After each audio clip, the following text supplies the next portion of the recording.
Bonjour à tous, bienvenue dans notre atelier. Aujourd'hui, je vais vous présenter mon expérience concernant une motorisation électrique, comment l'installer, comment la dépanner et comment améliorer, surtout dans le cas des avions en mousse, où évidemment il y a un gros problème. Le cas pour mon vidéo, c'est un avion électrique avec deux turbines. C'est un Messerschmitt 262,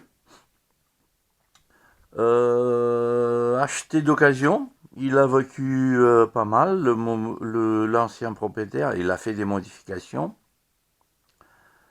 Et du coup, je suis en train de voir quel est l'état de cet avion, quelles seront les actions à faire pour qu'il puisse voler mieux ou qu'il puisse vraiment voler. Ça peut être le cas. Et je vais vous faire une petite introduction en ce qui concerne la chaleur dans les motorisations d'aéromodèles, même des avions. La chaleur, comment on traite la chaleur, c'est très important. Entre les moteurs thermiques et moteurs électriques, il y a une grande différence en ce qui concerne la chaleur qui se dégage pour qu'un moteur puisse faire une certaine quantité de puissance.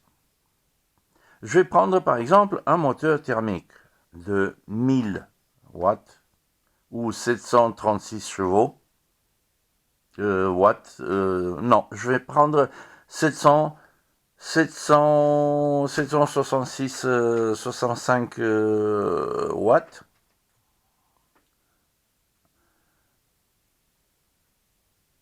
qui fait à peu près 1 chevaux. Voilà. Pour un moteur thermique, ça dépend le 2 temps par exemple. 75% de la puissance, c'est dégagement de chaleur. Dans un cas d'un moteur électrique, donc vous imaginez, on a 700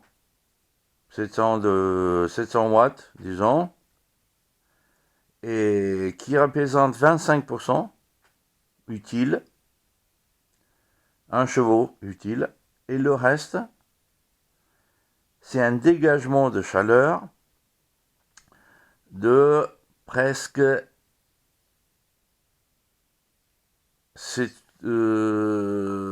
voilà, c'est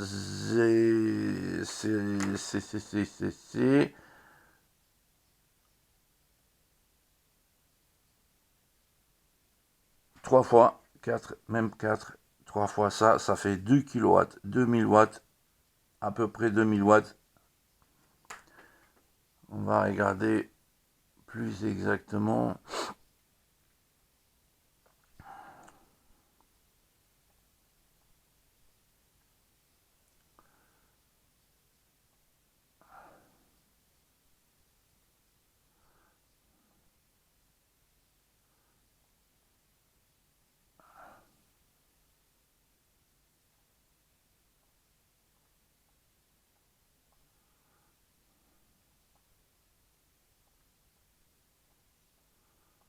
Ouais, c'est ça, 2200 watts sont que de la chaleur. Une partie, ça sera dans les gaz, dans l'échappement. Une bonne partie, ça sera sur le moteur lui-même, culasse, surtout la culasse. Dans le cas d'un avion électrique, on a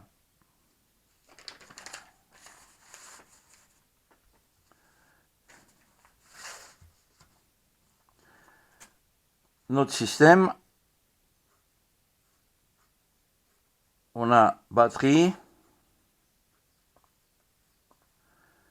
variateur de fréquence que j'appelle ESC et le moteur lui-même. En effet, c'est le rendement qui donne la quantité de chaleur. Pour un moteur, c'est très fin. Le moteur, il a un rendement de 95%, donc ça veut dire qu'on a peut-être à peu près 5%. Et on a dit 700 watts. Voilà. Utile au niveau des lisses. Le variateur de fréquence, ça dépend. En principe, sont les composants électroniques. Ils ont une caractéristique leur propre. C'est pas un rendement, mais le fait que le courant passe dans les composants, ça génère de la chaleur. On peut dire que peut-être à peu près 15% c'est de la chaleur. Pour la batterie, c'est la résistance interne, et en fonction de cette résistance interne, la quantité de chaleur qui se dégage au niveau de la batterie. On dira peut-être encore un 5%. Donc totalement, on voit que quand même, on a de la chaleur de 25%. Ça sera de la chaleur. Hein. Et pour un 700 watts,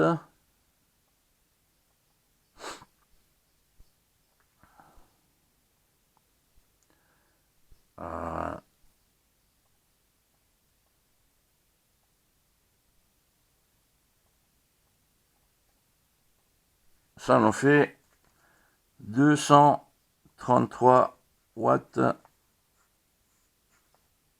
chaleur.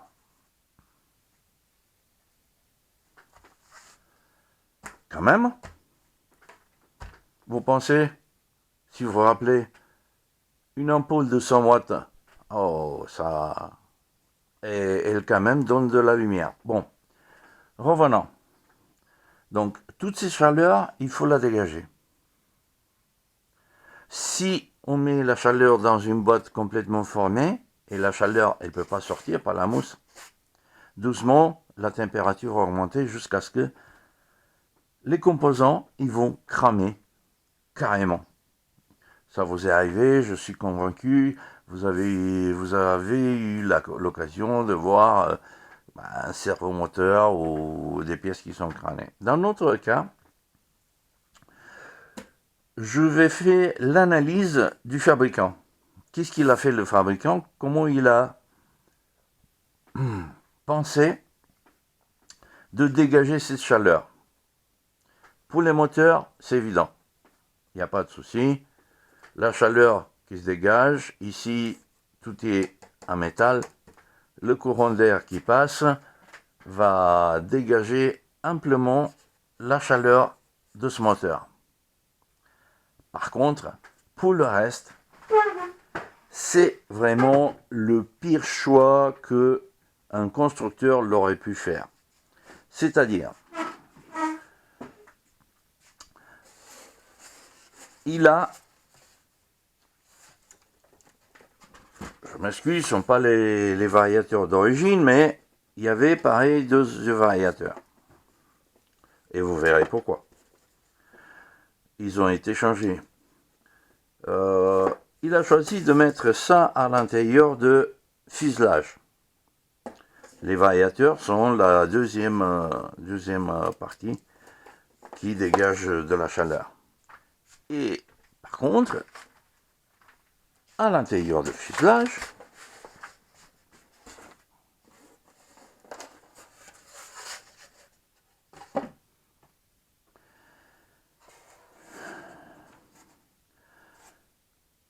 avec les variateurs ici, la batterie ici,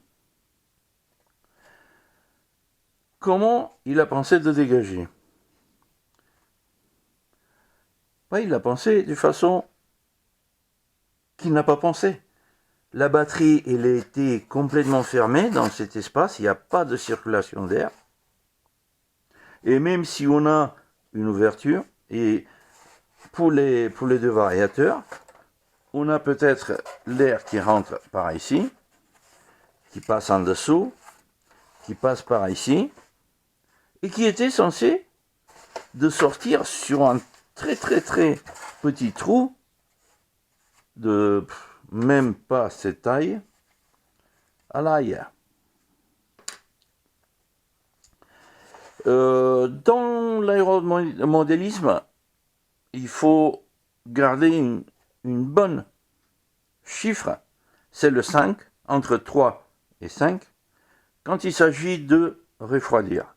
C'est-à-dire, si on a une surface d'entrée d'air de 1 unité, disons 5 cm², si on veut une circulation correcte, à la sortie de l'air, on doit avoir entre 15 et 25 cm². Donc entre 3 et 5 fois la surface d'entrée. Il a fait une toute petite surface. C'est pas étonnant que les variateurs d'usine, ils ont cramé. On voit ici la place où ils ont super chauffé. Là, la mousse, elle a pris la chaleur. Ils ont cramé tout de suite. Et du coup, l'ancien propriétaire a choisi de changer les variateurs de fréquence. Il a changé avec les radiateurs d'usine, c'était les variateurs d'usine, c'était des variateurs de 60 ampères. Je vous cache pas que j'ai déjà testé les moteurs. Les moteurs, ils consomment 30 ampères. Et chaque, il fait à peu près 470 watts. Donc il y aura en total de presque 1000 watts de puissance électrique dans les moteurs. 30 watts. Bon, on dit c'est suffisant, on a mis 60 ampères, le moteur il tire 30, et oui, mais si ces 30 ne se refroidit pas, ça sert à rien, on peut mettre 1000 ampères. Bon, c'est pas le cas. Il a mis un 85 ampères, même cela, ils ont chauffé énormément, ils sont mis en protection quand même. Parce que le 60 ampères, c'est sûr qu'il a cramé de suite. Le 85 ampères, il a encore un tout petit peu plus de surface, mais pas assez s'il n'y a pas de l'air qui passe. Et je suis sûr qu'il s'est mis en protection et le pauvre avion, il a eu un petit problème avec son nez, bon, qui a été réparé entre-temps. Donc, c'est ça l'analyse. Et pour vous donner un exemple, le même modèle, la même taille, je pense que c'est la même matrice, presque, de mousse. Celui-là, c'est un modem de chez Dynam. Donc, en principe, je ne vous conseille pas d'acheter un Messerschmitt 262 de chez Dynam. Le deuxième modèle que j'ai regardé, et peut-être je vais mettre quelques photos pour vous. Le deuxième fabricant, c'est exactement la même envergure, presque exactement la même conception, la mousse. Le fabricant a fait le bon choix. C'est-à-dire, la première chose, on va dégager ça.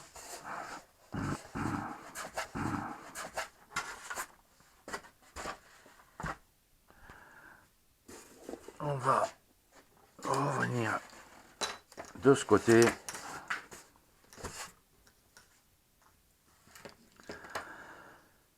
Et qu'est-ce qu'il a fait?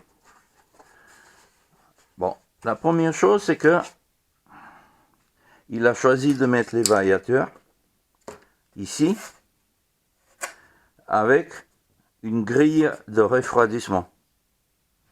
Très bon choix. Moi, j'ai réfléchi beaucoup si je vais le faire pareil.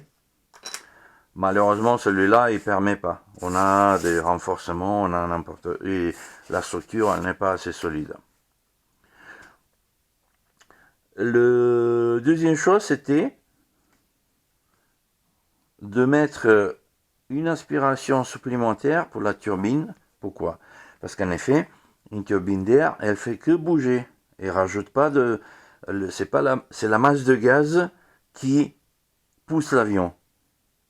Mais si on prend que l'air, normalement, c'est pas assez par rapport à un avion en taille réelle. Dans l'avion en taille réelle, un jet rajoute, il prend de l'air, on est d'accord, mais en même temps, à l'intérieur, il injecte du carburant qui rajoute une grande masse de gaz qui vont pousser l'avion. Et c'est pour ça que si on n'a que l'air, il faut laisser le moteur tirer plus de l'air. Pour ça, je doute un petit peu la poussée que je vais avoir avec ces moteurs qui tirent pas beaucoup et en même temps ils tirent que de l'air. Et on verra ça vers la fin peut-être de notre petite série pour un avion électrique.